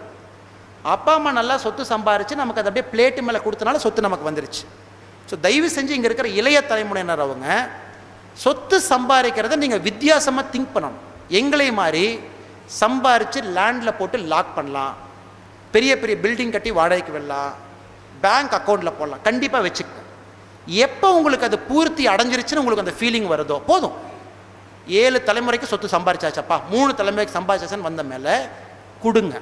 அது வெரி இம்பார்ட்டன்ட். அந்த ஸ்காலர்ஷிப் வந்துங்க கிட்டத்தட்ட நாங்கள் ஒரு 300 ஸ்கூல்ஸை கவர் பண்ணிட்டோம். பெங்களூர்லேருந்து பெரிய பெரிய ஆட்களாக வந்து நான் வந்து வேன் கொடுக்குறேன். அந்த பொண்ணு நடந்து வந்தனால தான் பிரச்சனையாச்சு. 365 நாளைக்கு வேனுக்கு டீசல் நான் கொடுக்குறேங்கன்னு ஒருத்தர். 2 கம்ப்யூட்டர் என்ன சார், 50 கம்ப்யூட்டர் கொடுக்குறேன் சார், போடுங்க சார் இன்னொருத்தர். கம்ப்யூட்டர் என்ன சார், இன்டர்நெட் கனெக்ஷன் கொடுக்குற சார் இன்னொருத்தர். ஸ்கூலுக்கு வாட்ச்மேன் கொடுக்குற சார் இன்னொருத்தர். உங்கள் போலீஸ் ஸ்டேஷனில் நீங்கள் இன்னும் கொஞ்சம் நிறைய பேட்ரோல் பண்ணிங்கன்னா பெண் மக்கள் மேலே யாரும் வந்து கை வைக்க மாட்டா சார், 3 பைக் வச்சுக்கங்க. கவர்மெண்ட் உங்களுக்கு 2 பைக் தான் கொடுக்க முடியும், நீங்கள் 3 பைக் வச்சுக்கங்க. அது ஒருத்தர். நம்ம சொசைட்டியில் பார்த்தீங்கன்னா கொடுக்கறதுக்கு எல்லாருக்குமே மனசு இருக்குது. இந்த மாதிரி ஒரு சேனல் வேணும். ஸோ கண்டிப்பாக அந்த கிவிங் பிளெட்ஜ் அப்படிங்கிறத நீங்கள் போய் பாருங்கள். இந்த மேடையில் வந்து நானும் ரொம்ப பெருமையாக சொல்கிறது, எப்பவுமே வந்து நம்ம பேசிட்டு வந்து போகக்கூடாதுங்க. இப்போ நானும் பார்த்தீங்கன்னா ஆண்டவன் புண்ணியத்தில் வந்து ஒரு நல்ல ஒரு டீசெண்டாக சஸ்டைனபிள் பொசிஷனில் இருக்கேன். ஸோ நெக்ஸ்ட் இயர்லேருந்து ஒரு குழந்தைக்கு நானும் படிக்க வைக்கிறேன். ஸோ தயவு செஞ்சு என்னையே சேர்த்துக்கணும். ஒரு அணில் வந்து சின்ன விஷயத்தை கூட பண்ணலாம். எல்லாமே அணில் தானுங்க. சில பேர் நிறையா இருக்குது, 7 பேர்த்த படிக்க வைக்கிறாங்க, நம்மகிட்ட அவ்வளோ இல்லை. அவங்களுக்கு இருக்கிற அதே மனசு நமக்கு இருக்குது. ஸோ நானும் ஒருத்தரை படிக்க வைக்கிறேங்க. உங்கள் சொசைட்டியில் நானும் லைஃப் டைம் மெம்பராகவும் சேர்ந்துக்கிறேன். ஸோ தயவு செஞ்சு அது என்ன ப்ரொசீஜர்னு சொல்லுங்கள். ஸோ நீங்கள் எல்லோரும் கூட இந்த இளைய தலைமுறையினர் வித்தியாசமாக படிக்கணும், வித்தியாசமாக நீங்கள் வேலை செய்யணும், வேல்யூ க்ரியேட் பண்ணணும். பண்ணினீங்கன்னா நம்ம பொலிட்டிக்கல் சிஸ்டம் மாறும். இல்லாட்டி நம்ம எல்லாம் உட்காந்து எம்எல்ஏ சரியில்லை, எம்பி சரியில்லை, சிஎம் சரியில்லைன்னு உட்காந்து ப்ளேம் பண்ணிகிட்டே இருப்போம். ஏன்னா அந்த எம்பி எம்எல்ஏ சிஎம்எல்லாம் எங்கேருந்து வர்றாங்க? நீங்களும் நானும் போய் ஓட்டு போடுறனால தான் அவங்க எம்பி ஆகிறாங்க. ஏன் ஓட்டு போடுறோம்? ஓட்டு போடுற அன்னைக்கு லீவ் விட்டுறாங்க. பெங்களூரில் பார்த்தீங்கன்னா 100 பேர்த்தில் 53 பேர் ஓடி போயிடுறாங்க ஊர் விட்டு. பெங்களூரில் 47% தான் ஓட்டே போடுறாங்க. பெங்களூர் பார்த்தீங்கன்னா நிறையா பேசுவோம். சென்னை கூட பார்த்தீங்கன்னா 57%, பெங்களூர் 47, 53 பேர் காணாமல் போயிடறான். பட் ட்விட்டரில் உட்காந்து போட்டிருக்கான், நல்ல கவர்மெண்ட் வேணும், கரப்ஷன் இருக்கக்கூடாதுன்னு. எங்கேயா ஓடி போனீங்கன்னா, இல்லை சார் அன்றைக்கி லீவ் விட்டாங்க, அதுக்கு அடுத்த நாள் லீவு, முன்னாடி நாள் லீவு, 3 பேர் ரிசார்ட்டை போயிட்டோம் சார், மால்டீவ்ஸ் அப்படிங்கிறாங்க. 47% ஓட்டு போடுறவ யார்? அதில் 35% பணம் வாங்கிட்டு ஓட்டு போடுறவன். மிச்ச 12% யார்? அந்த எம்எல்ஏனால பயனடைஞ்சவன். எனக்கு எம்எல்ஏ ரேஷன் கார்டு கொடுத்தாரு சார், வீட்டுக்கு போகும்போது காஃபி கொடுத்தாரு, மோர் கொடுத்தாரு, டீ கொடுத்தாரு, அந்த 12%. எப்போ நம்ம ஓட்டு பர்சன்டேஜ் 80% தாண்டுதோ அன்றைக்கி தான் இந்தியாவில் பார்த்திங்கன்னா மாற்றம் அப்படிங்கிறது வரும். நான் வந்து 2009 ஐஏஎம் லக்னோவில் படிக்கும்போதுங்க ஒரு 3 மாதம் பிரேக் எடுத்துக்கிட்டு தமிழ்நாட்டில் இருக்கிற ஒரு பொலிட்டிக்கல் பார்ட்டிக்கு நான் வேலை செஞ்சேங்க. அப்போ அவர் அட்வைசர். இந்த பொலிட்டிக்கல் பார்ட்டி பேரை நான் சொல்ல விரும்பலை, புதுசாக ஆரம்பித்த பார்ட்டி அது. என்னை அவர் கூப்பிட்டுருந்தார். 3 மாதம் அவர் கூட இருந்தேன். அவருக்கு ஒரு ஸ்ட்ராட்டஜிக் எக்ஸ்பர்ட்டாக பார்த்தேன். அப்போ நான் ரொம்ப டீப்பாக பார்த்தேங்க 2009 லோக்சபா எலெக்ஷன் என்ன நடக்குதுன்னு. இப்பவும் பார்த்தேன் 10 வருஷத்தில் சர்வீஸில். நீங்கள் அந்த மாற்றத்தை கொண்டு வரணும். இல்லாட்டி 2030 இதே அவையில் இதே நம்ம தலைமையில் உட்காந்துக்கிட்டு எம்எல்ஏ சரியில்லைங்க, ஜெர்மனியில் வந்து 12 ரோடு போட்டிருக்காங்க, நம்ம ஊரில் 2 ரோடு தாங்க, அப்புறம் ரோடு போட்டாலும் எல்லாம் பிச்சுக்கிட்டு போயிடுச்சுங்க அப்படின்னு. ஓட்டு போடுங்க. யாருக்காச்சும் தைரியம் இருக்குது, இல்லைங்க நான் சம்பாரிச்சிட்டேன், சந்தோஷமாக இருக்கேன், லைஃப் செட்டில் பண்ணிட்டேன்னா அரசியலுக்கு வாங்க. அரசியல்லாம் என்னாச்சுன்னா நம்ம ஊரில் வந்து ரொம்ப கேவலமாக பார்க்குற ஒரு நிலைமை. பிளாட்டோ சொல்லியிருக்காரு. பிளாட்டோ 3000 வருஷத்துக்கு முன்னாடி பப்ளிக் சர்வீஸில் the highest ideal is being a politician. But இந்த மாதிரி சாக்கடை அரசியலை வந்து நீங்கள் மாற்றணும் அப்படின்னா நல்லா படிங்க, சேஞ்ச் கொண்டு வாங்க, ஓட்டு போடுங்க, நல்ல தலைவர்களை தேர்ந்தெடுக்குங்க. காமராஜர் வந்து நம்ம மியூசியமில் வச்சு பேசுகிற மாதிரி பேசிக்கிட்டு இருக்கோம். காமராஜர் வந்து இட்ஸ் மியூசியம்னா, காமராஜர்னு ஒருத்தர் இருந்தார், நான் போய் காமராஜர் அவரில் தொட்டு கும்பிட்டு வந்துட்டு இருக்கோம். ஏன்னா அந்த மாதிரி இன்னொருத்தர் வர முடியாது அப்படின்னு நமக்கு ஒரு ஸ்ட்ராங்கான ஒரு பிலீஃப். ஏன் வர முடியாதுங்க? எத்தனையோ பேர் இருக்காங்க. நல்லா படிங்க, சிந்தனை வந்து பெருசாக வச்சு படித்தோம், வேலை செஞ்சோம், ஆனோம், செட்டில் ஆனோம். Big thinking, very big thinking. 50,000 பேர்த்துக்கு வேலை கொடுத்தேன்னு ஒரு சிந்தனை. நான் வந்ததுக்கப்புறம் காலரா போயிடுச்சு, அது ஒரு சிந்தனை. நான் வந்ததுக்கப்புறம் நான் போகிற ரோடு வந்து எந்த மலைக்கு நிற்கும், அது ஒரு சிந்தனை. நான் வந்ததுக்கப்புறம் 10 பேர்த்த படிக்க வச்சேன், அதெல்லாம் உன்னதமான சிந்தனைகள். ஸோ சின்ன சிந்தனை வச்சுக்காதீங்க. டாக்டர் ஆகிறது அது பெரிய சிந்தனை இல்லை, அது ஒரு நீங்கள் போகிற பாதையில் ஒரு மைல்கல். இன்ஜினியர் ஆகிறது நீங்கள் போகிற பாதையில் ஒரு மைல்கல். பணக்காரனாகிறது நான் போகிற பாதையில் ஒரு மைல்கல். பட் பாதை முடிகிற இடம் வந்து கொஞ்சம் பெருசாக இருக்கணும். ஸோ தயவுசெய்து நீங்களாம் யோசிங்க. இன்னொரு முறை உங்கள் எல்லாத்துக்கும் கூட ஸ்பெஷலி நம்ம குணசேகரன் சாரை பற்றி ஒரு வார்த்தை சொல்லணும் சார். அதாவது லாஸ்ட் ஒரு 2 நிமிஷங்க, பொறுமையாக நீங்கள் எவ்வளோ நேரம் கேட்டிருக்கீங்க நான் பேசினதை. இப்போ குணசேகரன் ஐயா பார்த்தீங்கன்னா என்கிட்ட ஒரு ஃபோன் பண்ணுறாரு. சார் இந்த மாதிரி ஒரு ஃபங்க்ஷன் இருக்குது, நான் சார்லாம் கூப்பிடாதீங்கன்னா நான் அண்ணான்னு கூப்பிடுங்க, தம்பின்னு கூப்பிடுங்க, இந்த ஊர் தான் நான், ஃபங்க்ஷன் நீங்கள் எப்போ வேணாலும் வைங்கன்னா ஓடி வர்றேங்க. அவர் சொன்ன டேட்டில் வந்து நான் கொஞ்சம் அவுட் ஆஃப் கண்ட்ரி, இப்போ டிபெட்லாம் போயிருந்தேங்க, ஊரில் இல்லை, ஆனால் கொஞ்சம் அட்ஜஸ்ட் பண்ணி வைங்கன்னு. இன்றைக்கி சார் வந்து மேடமை கன்வின்ஸ் பண்ணி எங்கள் எல்லாத்தையும் கன்வின்ஸ் பண்ணி இந்த டேட்டுக்கு வச்சுட்டாரு. நீங்களும் இன்றைக்கி வந்திருக்கீங்க, அதுக்கு ஃபஸ்ட்டு நன்றிங்கண்ணா. செகண்டு, ஒரு ஃபங்க்ஷன் வந்து சிம்பிளாக நடத்தணும், பட் வந்து கம்பீரமாக நடத்தணும் அப்படின்னா இந்த விழா வந்து உதாரணம். ஒரு இன்விடேஷன் கூட அடிக்காமல் வாட்ஸ்அப்பில் சொல்லி எல்லாத்தையும் சேர்த்தி ஆடம்பரமே இல்லாமல் ஒரு பொக்கே கூட கொடுக்காம, ஒரு ஃபங்க்ஷனுக்கு போனீங்கன்னா பொக்கே கொடுப்பாங்க, ஒரு பொக்கே 450 ரூபாய்ங்க. இத்தனை பேர்த்துக்கு நீங்கள் பொக்கே கொடுத்தீங்கன்னா ஒரு சில்ட்ரனை படிக்க வச்சிடலாம். அது கூட கொடுக்காம திங்க் பண்ணி டீசெண்டாக ஒரு ஃபங்க்ஷன் பண்ணுறாருன்னா அங்கே ஏதோ கொடுக்கணுமே இவங்களாம் கொடுக்கல. சின்னசாமி ஐயா அவங்க, ஈஸ்வரமூர்த்தி அவங்க, குணசேகரன் அவங்க, அங்கே இருக்கிற நம்ம ஐயா அவங்கெல்லாம் கூட கொடுக்கணுமே, நம்மகிட்ட பணம் இருச்சு கொடுத்துட்டு போகலாம், நம்ம கொஞ்சம் தர்மம் பண்ணலாம், நம்ம சாகும்போது நமக்கு நல்லா புண்ணியமாக வாய்க்கு அரிசி பூத்துவாங்க, அதுக்கெல்லாம் அவங்க கொடுக்கலைங்க. எங்களோட பழக்க வழக்கங்கள் பார்த்தா உடம்புலேயே ஊறின மாதிரி எனக்கு தெரியுதுங்க. இதெல்லாம் உடம்புல ஊறிடுச்சு, இதெல்லாம் உடம்புல ஊறி போய் நிற்கிறாங்க அவங்கெல்லாம். உங்களெல்லாம் பார்த்தா ரொம்ப பூரிப்பாக இருக்குது, பெருமையாக இருக்குது, சந்தோஷமாக இருக்குது. உண்மையால் எங்களோட ரோல் மாடல்ஸ் நீங்கள் எல்லோரும் தான். நம்ம குணசேகரன் அவர், ஈஸ்வரமூர்த்தி ஐயா அவர், சின்னசாமி அவங்க இருக்கிற எல்லாம் ஒரு இளைய தலைமுறை. சின்ன ஒரு பெண், நான் ஸ்டேஜில் கேட்டேன், என்ன கண்ணு எவ்வளோ பால்ஸ்மா போட்டிருக்கேன் அப்படின்னு. சார் 4 லட்சம் பால்ஸ் போட்டிருக்கேன் சார் அப்படின்னாங்க. 4 லட்சம் தமிழ்நாட்டில் சீட் பால்ஸ், 4 lakh. பாருங்கள், நீங்கள் சொன்ன மாதிரி 1500 பேர்த்துக்கு கண் தானத்துக்கு ரெஜிஸ்ட்ரேஷன் பண்ணியிருக்காங்க. நீங்கள் சொன்ன பெரிய ஒரு இதில் நான் சில விஷயங்கள் கேட்டதில் மிகப்பெரிய மேதை. நான் உங்களுக்கு ஒரே ஒரு வேண்டுகோள் என்ன அப்படி வேண்டிக்கிறேன் அப்படின்னா, ஆண்டவன் உங்களுக்கு இதே மாதிரி முயற்சி பண்ணுறக்கு தைரியம், உங்களுக்கு போகிறக்கு அப்பா அம்மா ஆதரவு, சொசைட்டியில் உங்களுக்கு கிடைக்கிற பெருமை இதெல்லாம் கிடைக்கட்டும். மதர் தெரசா மாதிரி அவங்க ரொமானியாவிலேருந்து இந்தியாவுக்கு வந்தாங்க. மதர் தெரசா இந்தியாவுக்கு வரும்போது 21 வயசு. அவங்க வரும்போது லெப்ரசி பேஷண்ட்டை யாரும் தொடமாட்டாங்க. அவர் சிஸ்டராக வரும்போது மதர் தெரசா ஃபஸ்ட்டு டே வந்து கேல்கட்டா ரயில்வே ஸ்டேஷனில் போய் லெப்ரசி பேஷண்ட்டை தூக்கிட்டு வர்றாங்க. நாம் என்ன நினச்சோம், சர்வீஸ்னால் தொடாமல் பண்ணுறது தான் சர்வீஸை நம்ம நினச்சிட்டு இருந்தோம். மதர் தெரசா வந்ததுக்கப்புறம் தான் தெரிஞ்சதுங்க தொட்டு பண்ணுறது தான் சர்வீஸ் அப்படின்னு. ஸோ உங்களை மாதிரி பெண்மணிகள்லாம் மிகப்பெரிய உதாரணம் நமக்கு. ஸோ உங்களை மாதிரி நிறைய பேர் வரட்டும், வித்தியாசமாக திங்க் பண்ணட்டும், நம்ம நாடு உங்களை மாதிரி ஆட்களை வச்சு பயனடையட்டுங்க. எல்லாருக்கும் மிகப்பெரிய நன்றிங்க. உங்கள் எல்லாத்துக்கும் நான் கடமைப்பட்டிருக்கேன். இங்கே இருக்கிற எல்லா என்னோட மாமாக்கள், என்னோட சொந்தக்காரங்க, எனக்கு ஒருத்தர் கூட நான் இங்கே நிற்கிறேன்னா அவங்க காரணம் எல்லாம் ஒரு பர்சன் எனக்கு கான்ட்ரிபியூட் பண்ணியிருக்காங்க. அப்பா இல்லைன்னா நான் ஸ்கூலில் படிச்சிருக்க மாட்டேன், அம்மா இல்லைன்னா எனக்கு அந்த தைரியம் வந்திருக்காது, ரிவர்டெக்ஸ் மாமா இல்லைன்னா மாடு மேய்ச்சிட்டு இருந்திருப்பேன். ஸோ இங்கே எல்லாத்துக்கும் கூட நன்றி கடன் சொல்கிறக்கு எனக்கு ஒரு அவகாசம். இத்தனை நாளாக ஸ்டேஜில் நீங்கள் யாருமே எனக்கு கிடைக்கல, இன்னைக்கு கிடைச்சிருக்கீங்க.